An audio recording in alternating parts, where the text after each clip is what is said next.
Well, we're here. We're here at the H2O studio, and we're recording live online. It's private, so don't worry about that. But Josh Kirnie is right in front of me.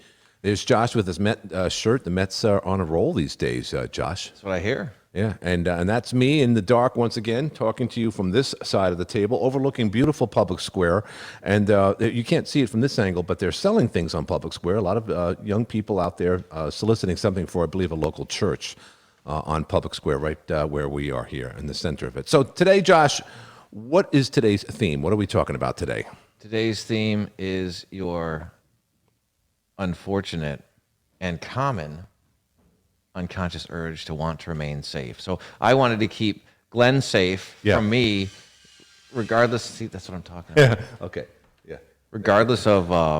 By the way, just to let everyone know, they're fixing our bathroom, which hasn't been touched. We've been here, 4 months now, but that bathroom hasn't been fixed in over 40 years. So anyway, it's going to be you might hear that in the back, yeah, but they decided to do it today. So I decided to keep Glenn and the viewers safe, and everyone watching at home. I want to make sure that you're safe because I'm wearing a mask that I bought for 99 cents in Walgreens. But Josh, the CDC said it's you don't need. I mean, Psaki said the other day, and the president himself, you don't need it anymore. You don't need masks. Well, I don't know. I don't know those people, so I just want to make sure that nobody, I don't kill anybody's grandma right by wearing this mask today. Right. Grandma got ridiculous. run over by a mask. I would never. Oh, you're taking it off. Yeah, this is crazy. Oh, interesting. Yeah. Try doing the 100-yard dash and those things. People do it. Yeah. So, yeah, it's casual panic and the ability to manipulate people through making them scared. Okay, so what give me an example of casual panic. Can I just assess this? Because this is my role. I come in here like a layman, because I have no idea what you're talking about, and you explain it to me very well. But casual what fear? Is that what Casual panic. Casual panic. Is Ruled that by fear. Okay, is that agoraphobia, fear of crowds, is it anxious behavior? What is that all about? I would say yes, all of those things. I don't know I can't diagnose anything, as everyone knows. Right. And to make this clear today, that none of this advice is intended. It's all your medical advice you get from medical licensed professionals in New York State and the country and the world will always supersede what we say.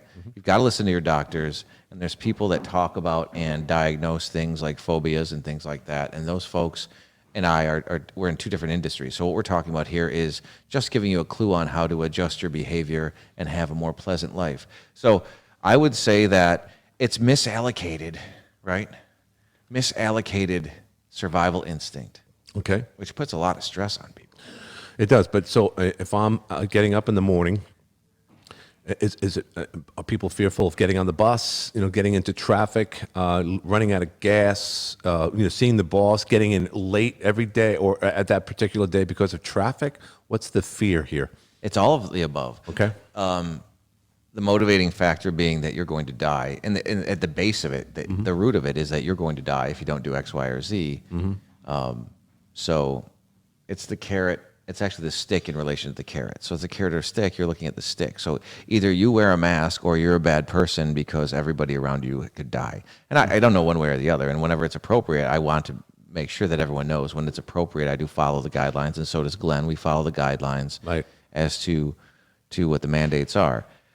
So what we're approaching is the actual panic, the fervor, right? The mob rules behind making people scared and guilty about possibly doing damage to themselves and others. Okay, and obviously this is a unique time because 2 years ago no one knew a COVID a pandemic would ever exist. So is this a worst case scenario that we always have fear, Josh, every day, no matter what year it is, what time, what generation. It could be centuries ago where fear was almost mandated because of famine and people didn't live beyond 40 years old. You had the plagues and whatnot. So there was a lot more fear then. We've had it really easy in our lives up until recently. Do you agree with that? So that complicates things. I think that it's very easy for a certain power structure, no matter what that power structure is, anybody in a position to make people fearful, to manipulate them into doing things. So here's what I want to make a point of. Yeah. Nobody wants to die. Yeah, no. But people want to thrive. Right. One thing, though, is my mom would always say, everybody wants to go to heaven, but nobody wants to die. That's right. So, if you look at it a certain way, I had somebody tell this to me the other day in the clinic, is that death is undefeated. Has an unblemished record. Right, it's true. So, what do you think you would rather do with your time? Instead of dying, is that the question? Would you like to create something? Would you like to create a new lifestyle for yourself? Would you like to let go of things that just weren't helping you out anymore? Mm-hmm.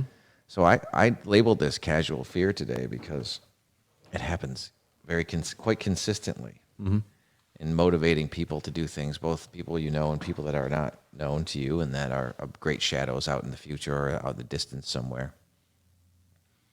that can possibly, through 2 or 3 different channels or many different channels, motivate somebody to do something only because they're afraid of what will happen if they don't. And in the end, they're afraid of dying.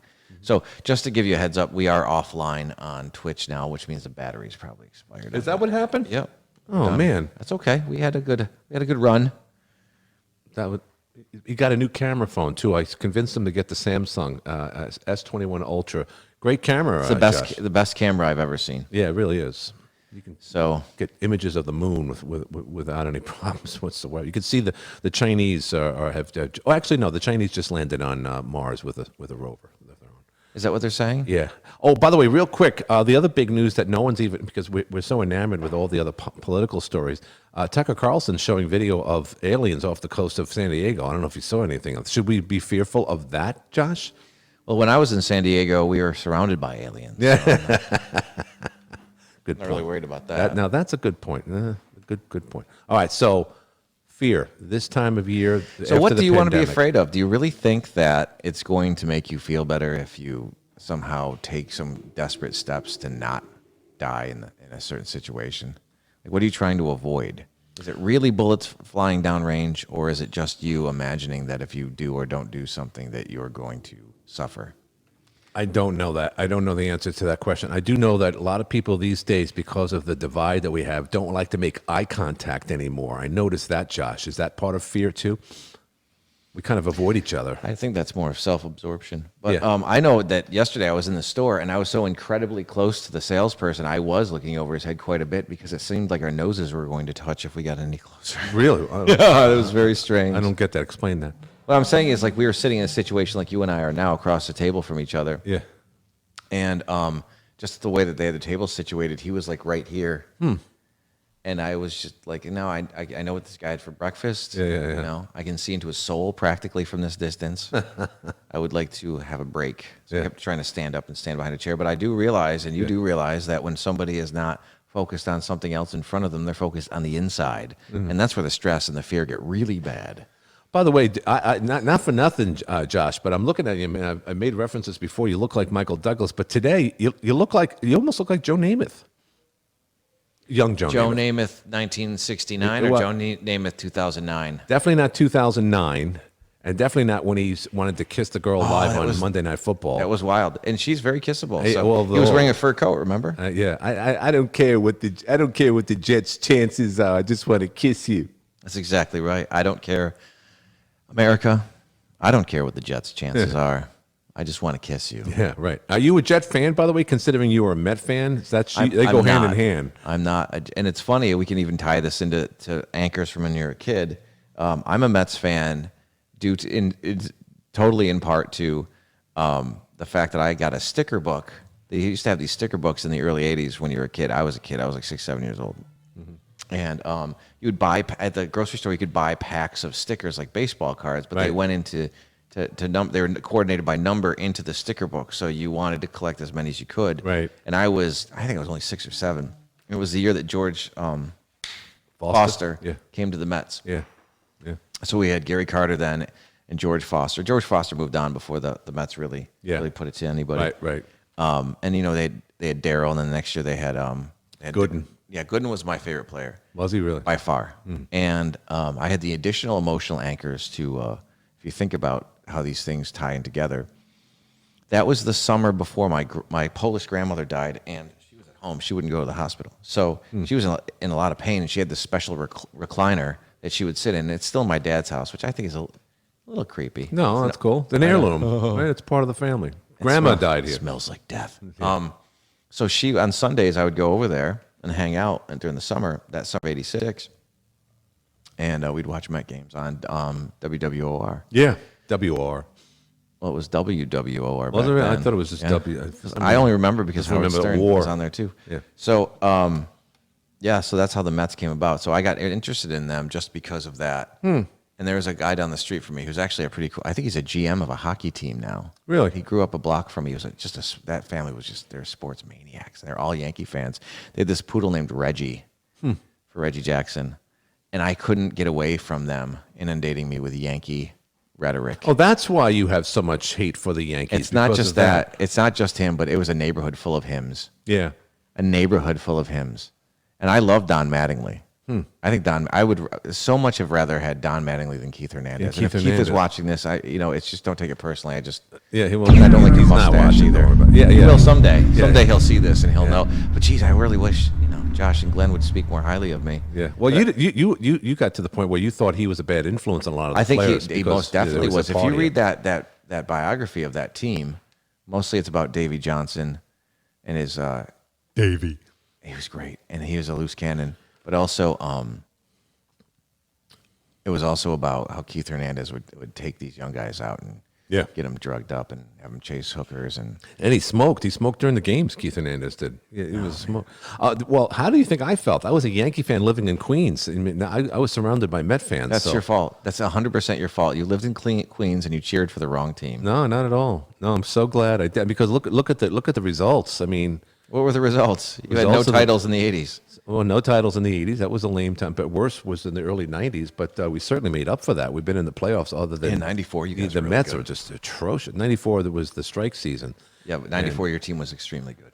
They would have played the Montreal Expos that year, but then the next year they went there. They beat. They went to the playoffs. They lost They to lost to Seattle. Seattle in Yeah. the 5-game series, and then from there on, obviously they won 3 in a row, and then they won in '99, 2000, and then they lost against Arizona in 2001. They won it in 2009. That was so sweet. And they haven't been in it since. It's funny. They were the epitome of. I mean, I don't want to get too far down the rabbit hole because I could do baseball with you for hours, man. I really could. Right, I know, because we have to learn about what are we talking about again? Casual fear. Casual fear. But first, Sounds let's like a see how the band. Yankees. It could be a band. Yeah. So Casual Panic. Yeah. So the '98 Yankees had the most stacked roster I've ever seen. Yeah. I mean, Oh, they yeah. had a 114 Hall of Fame games. third baseman who won with the Marlins and the well he should I mean he had a Hall of Fame caliber player. Who? Lowell. Oh, Lowell, yeah. No, Lowell wasn't on the Yankees. He was on Boston, and He was on the Yankees in '98 No, he with wasn't. Ricky Lobdell. Yep, they were all on the Yankees. All right. On the 40-man roster. Oh, And their 40-man roster was so deep. It was incredible. And then people actually thought that they were going to lose to the Padres. I watched that series in Japan when I was Did in you Japan. really? Yeah, Mhm. yeah. And I remember that in Tino hit the game one. grand slam with a 3-1 homer. Garcia was the umpire. The same guy that was in the Jeffrey Mayer incident in '96. Bad call behind the plate. So he would have been out, but instead he hit a 3-run homer or a grand slam, and someone lost their beer on the upper deck. Anyway, so go ahead. Is that you? That was me. It was '98. It wasn't me. I wasn't there. No, you're talking about them outside. So, again, people get wrapped up into these things easily, and they have anchors from when they're kids, and this is what creates what happens now and the way that you deal with a person deals with certain situations. So you want to make a decision. I mean, do you want your life ruled by the fact that you're afraid something bad's going to happen? Mm-hmm. I mean, you should always have contingency. But again, it's so easy to manipulate somebody who wears their fear on their sleeve and Yeah. exactly what they think is going to go wrong and how to prevent it, Right. that you really want to think about being in charge of which direction your life goes again. So we talk about this in one way or the other. Every time someone comes in for a free screening, or I get a student that calls me from across the country, and you can call for a consultation and talk to me about it if you'd like. We have limited space available for students and limited space available in our schedule in Kansas City and upstate New York. Our number is 315-432-1514. Now, I'm offering you the number now because I do expect people, and they have been calling more often from across the country from these broadcasts. a chance to talk about what you want to change. And if it's a good fit, we'll move forward. So you can also reach us in the Midwest at 816-357-8778. I just noticed that your bombshell is back. Oh, really? Yeah. Yeah. Hey. Yeah. Right. I knew, somehow or other you'd see the light there. Oh, my goodness. Anyway, there's My God, she could stop traffic. I think she will stop traffic. She's. We have an awesome vantage point here at H2O Studios. Also, listen, it's important before we go into the fear, because I have an exercise that I want to do. And how long have we been on the air? About 15 minutes. Okay, we still have some time. Yeah. There's an exercise I want to do, and I want to go through the news wire, and I want to show and demonstrate to people how their fears are played on, just to point them in one direction or the other. I saw this. This happened in the market recently, in the stock market, in all the markets, commodities, etc.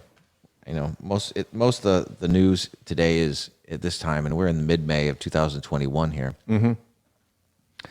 Is a lot of talk on how the prices of lumber are sky high, big time. Yeah.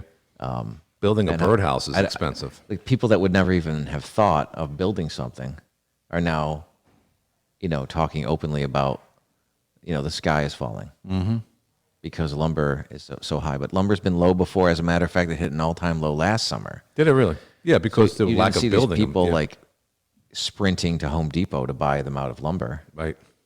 They should have been they should have been hoarding back then, just like they're doing with gasoline. Hoarding peanuts peanut butter when the peanuts skyrocket. Well, toilet paper. But it's just true. It's amazing. I haven't seen any accidents yet. But when you see people putting gasoline in plastic bags and putting it in the back of their SUV, that's a recipe for disaster. What is that? There. I mean, why aren't there station attendants telling them not to They're do not that? because, other than the state of New Jersey, everything is self-serve. So people just do self-serve stupidity. Boston, too. You got to get pumped. Is it really? Is it Boston? Yeah. I mean, last time I was there. Yeah. No, I think that's smart. First of all, that's more jobs and it's safer. Because I know in Jersey they had so many issues, people lighting themselves on fire by accident, and they just forget it. We're going to be full serve from this point going forward.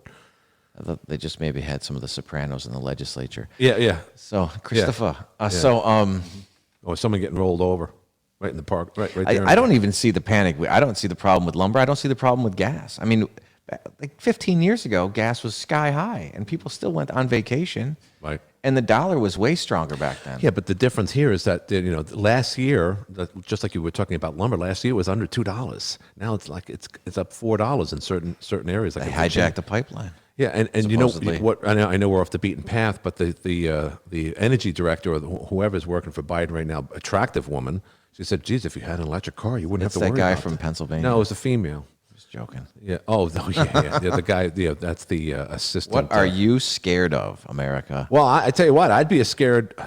Geez, I sound like I'm from Brooklyn.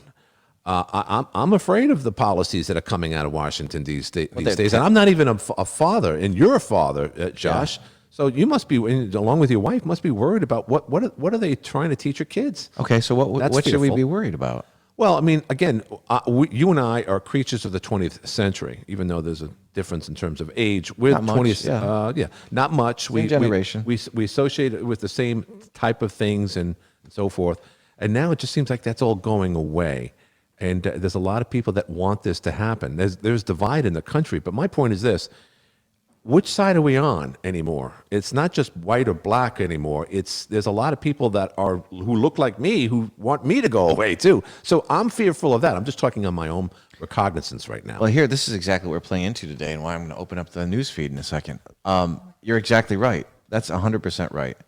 And it's manipulating people to do things they normally wouldn't do, and they can even at that point be suggested into, from 4 or 5 steps away, suggested into doing and taking actions just due to those elicited emotions, just due to the way that you are made to feel. Mm-hmm. You can be pushed down a certain road one way or the other. And the thing is, I mean, you've got a good head on your shoulders, Glenn. You wouldn't be pushed too hard anyways. You just get a little pissed, right? Yeah, I do, but I get frustrated like anybody else. I'm not worried about my kids at all. Well, because well, why not? I mean, because again, they're being taught by teachers and And they're being taught government, by mom and dad too. and you have one at least in college, and that's Yeah. typically the area where they can be manipulated most. It seems. Well, I think that the child or the adult you're talking about now, as she is an adult, is she's got a good base, and she's made different decisions than I have in the past that were actually really, really good. Good. So she's fitted with being able to make decisions and realize what works and what doesn't. And eventually, if you want to be successful in life, the things that are being pushed by a lot of media outlets just don't lead to success. They lead to excuses of why you don't want to be successful or what's scary about taking the chance. So we're in the midst, in the energy of a gentleman who's really pushed those boundaries that isn't related to the industry I'm in. I think there's really good energy in here to kind of cross fake lines or assumed boundaries that aren't really there, that have been established by almost like a collective media consciousness. And it is all, excuse me, thank you. It is all predicated on fear. So do you want to be motivated? If you're going to be motivated by fear, you might as well gain something out of it. If you're going to be motivated about being afraid that you're going to die, you might as well come and ask for help with dropping a compulsion that's killing you, or sometimes changing your priorities as to balancing yourself out with others, which we're getting a lot of lately. We're getting a lot of people in the clinic and a lot of people interacting with a hypnotist that I am affiliated with, and that I also train and help to train, and all the above, with people that don't have that balance. So speaking of balance, I think that maybe your attention is going to sway because she looks to be out of the area now. Oh, okay, gotcha. Yeah. There you go. Public Square looks So, great today. If you Better remember, than if normal. you watch one of our past episodes with Casual Leverage, you'll hear Michelle say that everybody has 10 in them. So I just want to remind you that pretty much anybody could have done that. Could be a 10. Yeah, it's true. Sexually, I mean, visually, I mean, what are you saying? Or Like, in presentation, Yeah, sure. in attractiveness, in intention, and success and balance. So everyone has that in them, their own version of what 10 is. So it's very easy when you make a few minor adjustments to be able to calculate fear, right? And know that it's a part of our lives, and it really is a last resort to keeping you alive.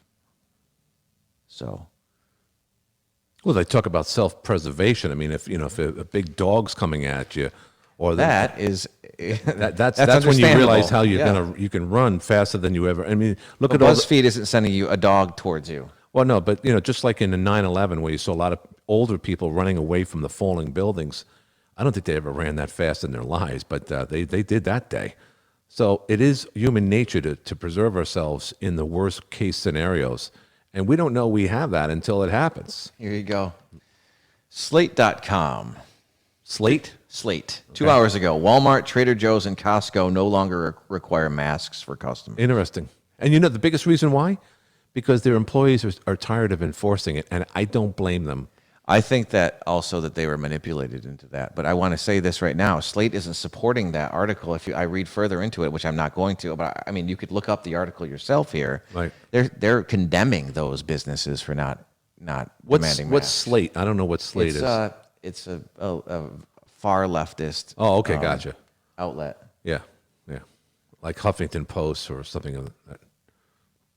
Now there's a couple of liberal sites I've been on. The worst of all is Samantha Bee. I don't know if you've ever seen her. She's on TBS. Oh, when she said that thing about Ivanka Trump, I just stopped. Oh my God! I don't pay attention to people like that. I have to pay attention to it. Grandstander. And then I'm a troll because I go on their Facebook page. I don't know how. I never liked it, but it showed up on my timeline, and every now and then I'll comment on that, and I just get lambasted. Oh my God! They hate white conservatives there. Where's that? Samantha Bee. No, where do you get lambasted? Well, and that site on their Facebook group, where they just have, oh, Samantha, you're so smart. And everything she talks about is pro-transgender, anti-white male conservatives. We're the worst people in the world. So again, lending to what you're talking about, Josh, these are the things, again, because I'm sitting at the other end here. Again, I can have worse problems. I can have the mafia after me. I could be in debt. I can have a lot of things. If you have somebody after you, it's because you're trying to escape something that you thought was going to kill you. Well, that and I normally people could don't have come done after something you. wrong, and I deserve to get my ass kicked. But that's not the case. My case is Out of desperation of staying alive. You did well, something yeah. wrong. Well, that's self-preservation too. But my thing is, I just feel like we're becoming so alienated that I almost look at complete strangers as potential enemies these days because of the constant barrage of divide that I see online. I think that's entering our lives, and I think a lot of your clients are probably. So you have experiencing that open forum where people can express either directly or indirectly the fact that they're consumed by fear. Right. And the people that act off of negative emotion the most tend to be on a different side of the spectrum than you and I. Okay. So the people that you'll find around us most of the time are acting on not preservation or deflection, right? Or avoidance, but they're actually acting on moving forward into the future.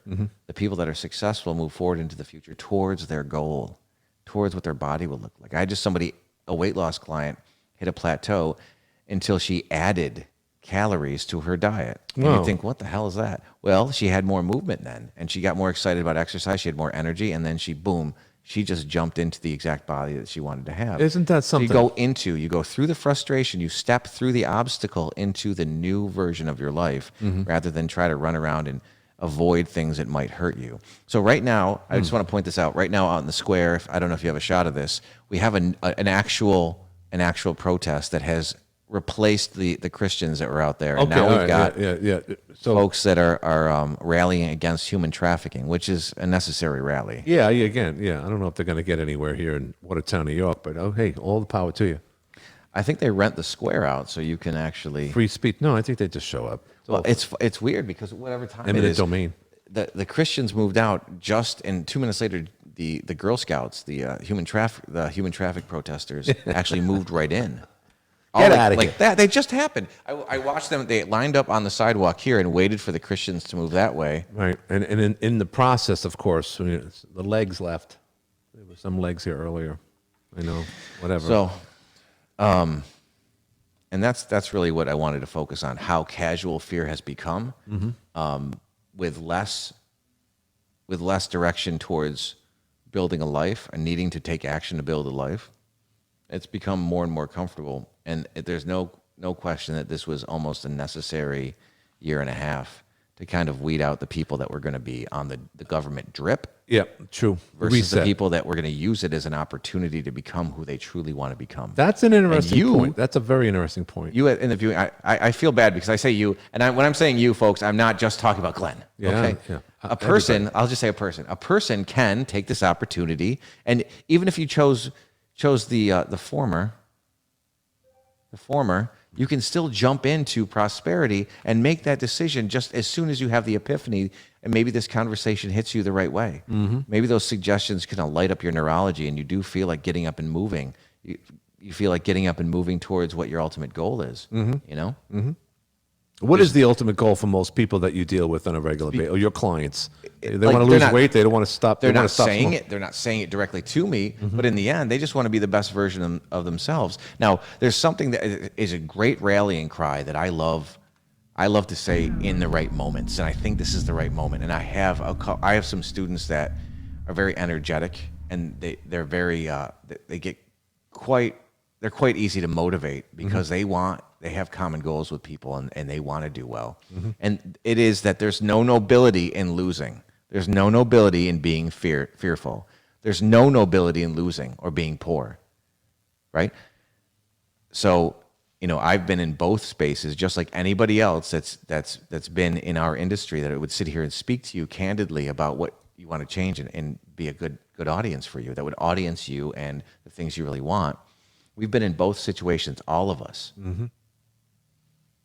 So, I've been a poor man and I've been a rich man, and I would choose rich every fucking time. Oh, no doubt. No doubt. And it just comes down to being the best version of yourself. But here's a question, and I talked about this right here with another podcaster here. What is it about people that have success and money and still are unhappy? What does that mean? I thought we're supposed to be happy with money and success. No? I would agree. Money helps. That's not what makes you happy, though. So the happiness is what drives you to the money and success, not vice versa. Easier said than done, in my opinion. Sometimes, but you can actually, if you can imagine yourself doing it, if you can see it and sit in this vacuum, in this moment that we have, when we're just connected, just having a conversation, you can look happy about it because it is fun. Yeah, no, I know. I'm just looking down. All right. I'm studying. I'm editing this as we go along. So don't. Go ahead. So, you can imagine doing it, and that's the first step. And if you can imagine doing it, that's the most powerful step you can take. Right? You can feel the way the physiology feels in your shoulders, and you let loose of any kind of unprecedented, unrequited expectation that you put on yourself or that you expect others have put on you, which is just usually an illusion to begin with. Right. You can feel the way it would feel to take action and have a light heart and really engage and see yourself in other people instead of compete with them. Right? Mm-hmm. This is honestly what helped me out the most, is being able to see people, everyone in a bit of a different space while being in the same space and having things that are... We're at 30. Okay. That are important to them, and actually feeling it, and caring about them deeply as much as I would want to care about myself. Mm-hmm. When you engage with somebody. And that's what, Glenn was talking about, making eye contact with them. Mm-hmm. Yeah. And just so folks know that it is a bit of a different situation here. We have a million cameras around us, and I like to look at Glenn, and I like to look outside, and sometimes I like to look at the camera. So, we're just kind of letting our eyes float around while we're taking all this information in. Well, yeah, and look what we get to see here from our vantage. This isn't our vantage point, by the way. We're across the way from what we're looking at right now on the screen. But it's a beautiful day, and I tell you, days like this is what we need, Josh, because it's been a dark year. It was a dark winter. We didn't have a lot of snow, but it just didn't seem like it just didn't want to go away. So what's in the mindset of people after COVID-19, and we're into our 15th, 16th month of all this stuff? Where do we go from here, Josh? I think they've acquiesced nicely. Like, I have to be reminded, everything becomes so automatic and social, whatever your social expectation is, outside of some of the fear-mongering I've had to deal with, and that's only about 10%, right? Mm-hmm. I forget. It's still easy to connect to people. Yeah, everybody's sure. attractive with a mask on, by the way. I think that's so strange. I totally agree. Plus, it keeps me warm. And I won't spit on people after I eat a cracker. That's crazy, but again, it just has just sunk into our lives. And again, it's unfortunate, but people are going to sink and people are going to swim. Mm-hmm. And it's really, whether they believe it or not, it's really up to them. It's their initiative. It's what they want. And it's fun. And I've had people that would have never dreamed of coming into hypnosis, that were stressed out or wanted to lose weight, that I met this past year. Mm-hmm. And I've had people like almost demand change from themselves that have been in the same monotonous entropy or the same monotonous negative cycle, mm-hmm. a downward spiral for years, 40 years, mm-hmm. 45 years. And they've come in and they've put their foot down and decided they wanted a new life. And we've helped them facilitate that. And they've done almost all the work. But it is a lot of work, though. You can't just show up and just listen to you and you can make it natural, though. Go through the process. You got to be a willing participant. Is that correct? Right. You've got to be a willing participant, and you can choose your hard. If you think it's hard to get up in the morning at 5:30 and go for a 40-minute walk, or maybe even lift weights or go to a yoga or spin class, it's a lot harder 20 years later when you can't get out of bed, you can't participate with your family, and you smell bad, right. and you don't change your clothes, right. and you're watching the same shitty TV. Right, and you can't see your, never mind. Go ahead. You can't see your toes. Right. Yes, exactly. Yeah. Sorry. So remember, you want to choose what you think is going to be difficult or awkward, and then you want to choose the awkward that's going to lead you into prosperity. And there's never a ceiling on prosperity, and I can go on about this forever. So I'm gonna have to go back to a couple news articles, and we're gonna close it up. Phone numbers for all three clinics, all three numbers, and so forth, because everyone across the country, including Kansas City, Josh, mm-hmm. are watching this. So give us insight to how people can get in contact with you at your various clinics. So you can reach us at 315-432-1514, and that is a number that you can reach us at anytime. 816-357-8778, and that is a number that's for our folks in the Midwest. If you're more centered towards the Midwest, if you're closer to that clinic, you can call us up. Remember, we have clients and students from all over the country, all over North America. Yeah. So you can reach us at those numbers no matter where you are. You can reach us at director@destinyhypnosis.com, and you see the production value here. I haven't seen anything that matched it in a very, very long time. Glenn kicks ass at everything. Well, there that you he go. does. I need another light in here, but other than that, yeah, we're looking good here. He's always criticizing himself, but he always has great product.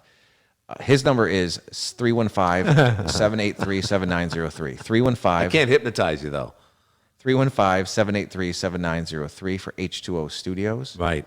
And remember, fear is casual and fear is all around you. You stay aware, you stay focused outside of yourself, and maybe take a chance at not being manipulated by fear if it's going to lead you into a worse situation. Mm-hmm.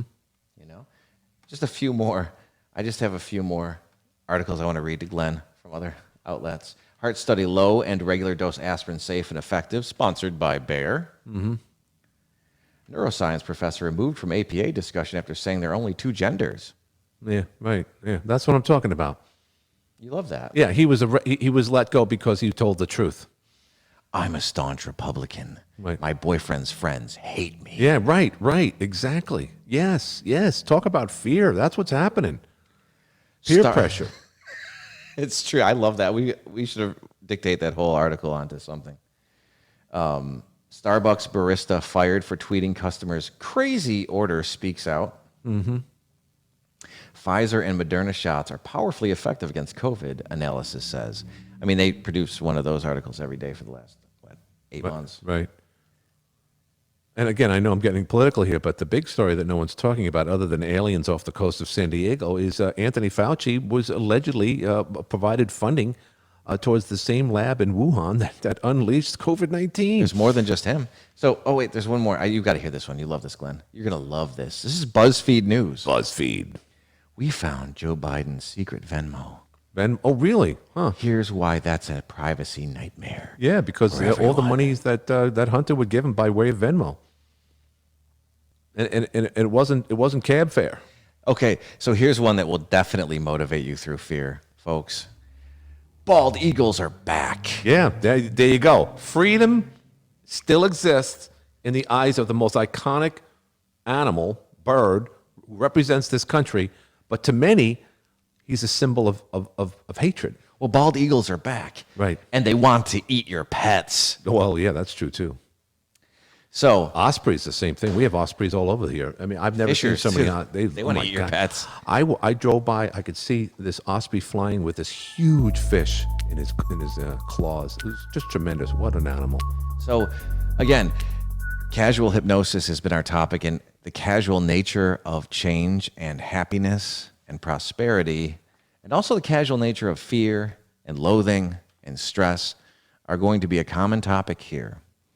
Because you want to know, and you do know, that it's normal to feel these things on both sides, and it's normal to choose which one will motivate you.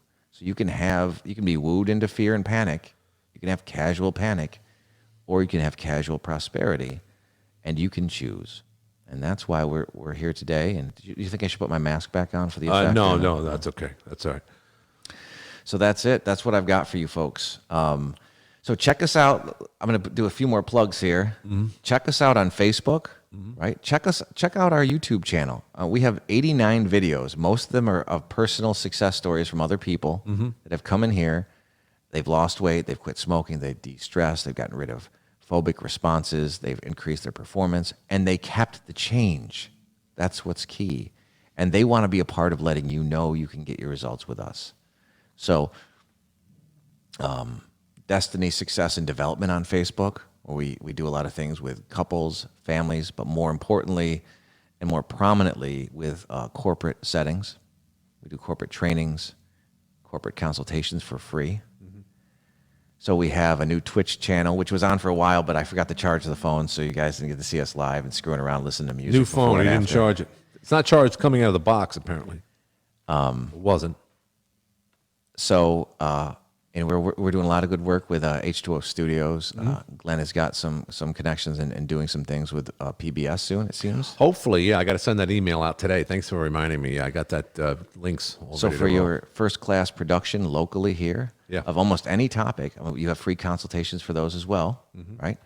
So it's really a great time in the northern New York, the Midwest, central New York area, as we're helping a lot of people, and a lot of people are taking and grabbing the opportunity to change their lives and have a good time doing it. Well, everybody, this was the number 7. I think this was episode number 7. This is episode 7, Casual Panic. Casual Panic. Episode number 7 of Get Real Podcast here from the H2O Studios. I'm Glenn Curry, and of course, that's Josh Kirnie. Hunter, keep hitting the ball. And his son is playing today, and hopefully he's doing well on the diamond.